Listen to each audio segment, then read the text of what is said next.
നമസ്കാരം. ന്യൂസ് മാസിൻ മലയാളത്തിൻ്റെ ഏറ്റവും പ്രധാനപ്പെട്ട ഒരു പെൻഷൻ അറിയിപ്പിലേക്ക് എല്ലാവർക്കും സ്വാഗതം. സംസ്ഥാന സർക്കാരിൻ്റെ സാമൂഹ്യ സുരക്ഷാ പെൻഷൻ ഇനിയിപ്പോൾ ജൂൺ മാസത്തെയാണ് വിതരണം ചെയ്യുവാൻ ബാക്കിയുള്ളത്.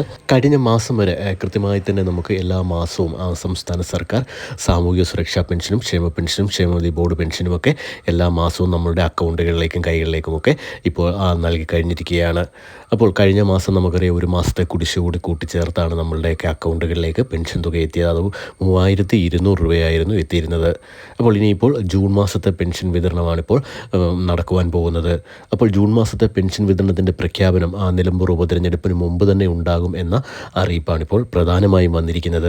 നമുക്കറിയാം ജൂൺ മാസം 19-നാണ് നിലമ്പൂർ ഉപതെരഞ്ഞെടുപ്പ് നടക്കുന്നത്. അപ്പോൾ അതിന് മുമ്പ് തന്നെ ഈ ഒരു പെൻഷൻ വിതരണത്തിൻ്റെ പ്രഖ്യാപനം ഉണ്ടാകും. അതിനുശേഷം പെൻഷൻ തുക അനുവദിക്കുകയും എന്നാൽ 22-ാം തീയതി കൂടിയാണ് നിലമ്പൂർ ഉപതെരഞ്ഞെടുപ്പിൻ്റെ റിസൾട്ടൊക്കെ എത്തുന്നത്. അപ്പോൾ അതിനുശേഷം 23-ന് ശേഷമായിരിക്കും നമ്മളുടെ സംസ്ഥാനത്ത് ഈ മാസത്തെ പെൻഷൻ വിതരണം ആരംഭിക്കാൻ പോകുന്നതെന്ന പ്രധാനപ്പെട്ട അറിയിപ്പ് എത്തിയിട്ടുണ്ട്.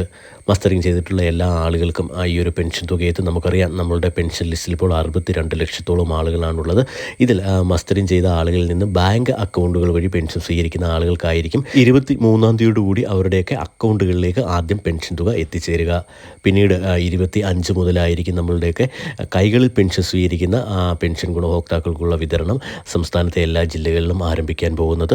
ഇത്തരത്തിൽ രണ്ട് രീതിയിലും സംസ്ഥാനത്ത് പെൻഷൻ സ്വീകരിക്കുന്ന, അതായത് ബാങ്ക് അക്കൗണ്ടുകൾ വഴിയും അതോടൊപ്പം തന്നെ നമ്മളുടെ വീടുകളിൽ നിന്ന് പെൻഷൻ സ്വീകരിക്കുന്ന ആളുകൾക്കും 1600 രൂപ മാത്രമായിരിക്കും ഈ മാസം അക്കൗണ്ടുകളിലേക്കും കൈകളിലേക്കും ഒക്കെ ലഭിക്കുക. കഴിഞ്ഞ മാസം നമുക്കറിയാം 3200 രൂപ ലഭിച്ചത് ഒരു മാസത്തെ പെൻഷൻ കുടിശ്ശിക കൂടി കൂട്ടിച്ചേർത്തുകൊണ്ടായിരുന്നു 3200 രൂപ നമുക്ക് ലഭിച്ചത്. അപ്പോൾ ഈ മാസവും 3200 രൂപ ലഭിക്കുകയില്ല. 1600 മാസം, അതായത് ജൂൺ മാസത്തെ പെൻഷൻ മാത്രമായിരിക്കും ലഭിക്കുക. ഇനിയിപ്പോൾ 2 മാസത്തെ പെൻഷൻ കുടിശ്ശികയുണ്ട്. അത് ഈ ഒരു സാമ്പത്തിക വർഷം 2 ഗഡുക്കളായിട്ട് അല്ലെങ്കിൽ 2 ഘട്ടങ്ങളിൽ വിതരണം ചെയ്യുമെന്ന അറിയിപ്പാണ് വന്നിരിക്കുന്നത്. ഒന്ന് ഒരു പക്ഷേങ്കിൽ ഓണത്തോടനുബന്ധിച്ച് കുടിശ്ശികയുള്ള ഒരു ഗഡു പെൻഷൻ വിതരണം ചെയ്യുവാനുള്ള സാധ്യതയുണ്ട്.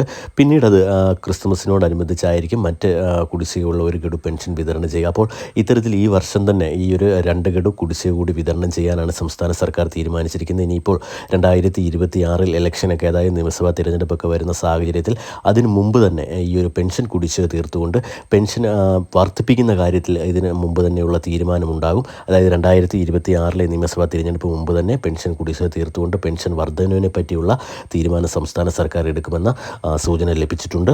മറ്റൊരു പ്രധാനപ്പെട്ട കാര്യം നമുക്കറിയാം, ഈ മാസം മസ്റ്ററിങ് ആരംഭിക്കുന്നുണ്ട്. ജൂൺ മാസം 25 മുതലാണ് സംസ്ഥാനത്ത് 2025 പെൻഷൻ മസ്റ്ററിങ് ആരംഭിക്കുന്നത്. നമുക്ക് അക്ഷയ കേന്ദ്രങ്ങൾ വഴിയാണ് ഈ ഒരു മസ്റ്ററിങ് ചെയ്യുവാൻ സാധിക്കുക എന്ന് നമ്മൾ എല്ലാ വീഡിയോയിലും പറയുന്നതാണ്. അപ്പോൾ ജൂൺ മാസം 25 മുതൽ ഓഗസ്റ്റ് മാസം 24 വരെയാണ് ഇപ്പോൾ സംസ്ഥാന സർക്കാർ അനുവദിച്ചിരിക്കുന്നത്. അതായത് 2 മാസ കാലാവധി ഇപ്പോൾ തന്നിട്ടുണ്ട് മസ്റ്ററിങ്ങിനായിട്ട്. അപ്പോൾ ഈ ഒരു 2 മാസ കാലാവധിക്കുള്ളിൽ നമ്മളെല്ലാവരും ഈ ഒരു പെൻഷൻ മസ്റ്ററിങ് ചെയ്തെങ്കിൽ മാത്രമേ സെപ്റ്റംബർ മാസം മുതലുള്ള പെൻഷൻ നമുക്ക് അനുവദിച്ച് നൽകുകയുള്ളൂ. അപ്പോൾ ഇതിന് മുമ്പായി, അതായത് ഈ ഓഗസ്റ്റ് 24-ന് മുമ്പായി തന്നെ നമ്മളെല്ലാവരും മസ്റ്ററിങ് ചെയ്യുവാൻ ശ്രദ്ധിക്കുക. മസ്റ്ററിങ്ങിനായി അക്ഷയ കേന്ദ്രങ്ങളിലേക്ക് പോകുന്ന ആളുകൾ അവരുടെ ആധാർ കാർഡ്, അതോടൊപ്പം തന്നെ ആധാർ കാർഡുമായി ലിങ്ക് ചെയ്തിട്ടുള്ള ഫോണും കൂടി കൈ കരുതുക. ഫോണിലേക്ക് മസ്റ്ററിങ് ചെയ്യുമ്പോൾ വരുന്ന OTP വെരിഫൈ ചെയ്താണ് നമ്മളുടെ മസ്റ്ററിങ് പൂർത്തിയാക്കുന്നത്. നമുക്ക് എല്ലാവർക്കും അറിയാം. അപ്പോൾ ഇത്തരത്തിൽ എല്ലാവരും മസ്റ്ററിങ് ചെയ്യുവാൻ ശ്രദ്ധിക്കുക. ഇനി കിടപ്പ് രോഗികളായിട്ടുള്ള ആളുകൾ, മാനസിക വെല്ലുവിളികൾ നേരിടുന്ന ആളുകളൊക്കെ വീടുകളിലുണ്ടെങ്കിൽ അക്ഷയ കേന്ദ്രങ്ങളിൽ അറിയിച്ചു തരുന്ന അക്ഷയ കേന്ദ്രങ്ങളിലെ ഉദ്യോഗസ്ഥർ വീടുകളിലേക്ക് എത്തി അവരുടെ മസ്റ്ററിങ് പൂർത്തിയാക്കുന്നതായിരിക്കും. അപ്പോൾ പെൻഷൻ വാങ്ങുന്ന എല്ലാ ആളുകളും കൃത്യമായി മസ്റ്ററിങ് ചെയ്ത് അവരുടെ പെൻഷൻ ലഭ്യത ഉറപ്പുവരുത്തുവാൻ ശ്രദ്ധിക്കുക. ഇത്തരത്തിലുള്ള എല്ലാ അറിയിപ്പുകളും നിങ്ങളിലേക്ക് എത്തുന്നതിന് വേണ്ടി ദയവായി ചാനൽ ഒന്ന് സബ്സ്ക്രൈബ് ചെയ്ത് വെക്കുക. വീഡിയോ ഒന്ന് ലൈക്ക് ചെയ്തുകൂടി കാണുവാൻ ശ്രദ്ധിക്കുക. താങ്ക്